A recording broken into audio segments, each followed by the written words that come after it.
ഒരു തവണ പോലും മന്ത്രിയാവാതെ മുഖ്യമന്ത്രി പദത്തിലേക്ക് വി.ഡി. സതീശൻ തിങ്കളാഴ്ച സത്യപ്രതിജ്ഞ ചെയ്യുമ്പോൾ പിറക്കുന്നത് ഒരു ചരിത്രം കൂടിയാണ്.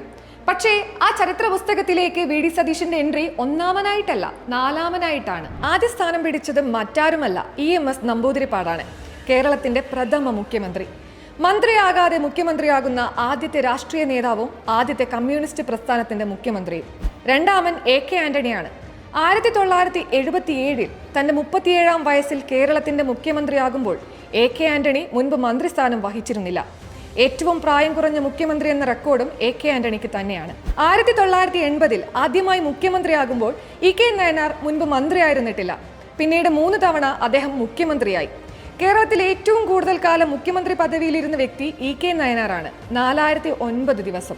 ദീർഘകാലം പ്രതിപക്ഷ നേതാവായും പാർട്ടി നേതാവായും പ്രവർത്തിച്ച വി.എസ്. 2006 തന്റെ 82-ാമത്തെ വയസ്സിലാണ് ആദ്യമായി ഒരു ഭരണ പദവി ഏറ്റെടുക്കുന്നത്. അതിനു മുമ്പ് അദ്ദേഹം മന്ത്രിയായിരുന്നിട്ടില്ല. കേരളത്തിലെ ഏറ്റവും പ്രായം കൂടിയ മുഖ്യമന്ത്രി കൂടിയാണ് വി.എസ്.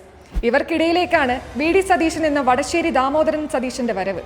2001 മുതൽ പറവൂർ മണ്ഡലത്തെ പ്രതിനിധീകരിച്ച് നിയമസഭാ സാമാജികനായി സഭയിലുണ്ടെങ്കിലും ഒരിക്കൽ പോലും മന്ത്രി പദവി അലങ്കരിച്ചിരുന്നില്ല. 2011 ഉമ്മൻചാണ്ടി സർക്കാരിൽ മന്ത്രി പദവി ഉറപ്പായിരുന്നിട്ടും പക്ഷേ ഗ്രൂപ്പ് കണക്കിൽ പേരില്ലാതെ പോയ സതീശനാണ് ഗ്രൂപ്പുകളെ അതിജീവിച്ച് മുഖ്യനാകുന്നു എന്നത് കാലത്തിന്റെ കാവ്യനീതി. 11 ദിവസം നീണ്ട ചർച്ചകൾക്കു ശേഷം ഹൈക്കമാൻഡിന് ജനവികാരം മാനിക്കേണ്ടി വന്നു.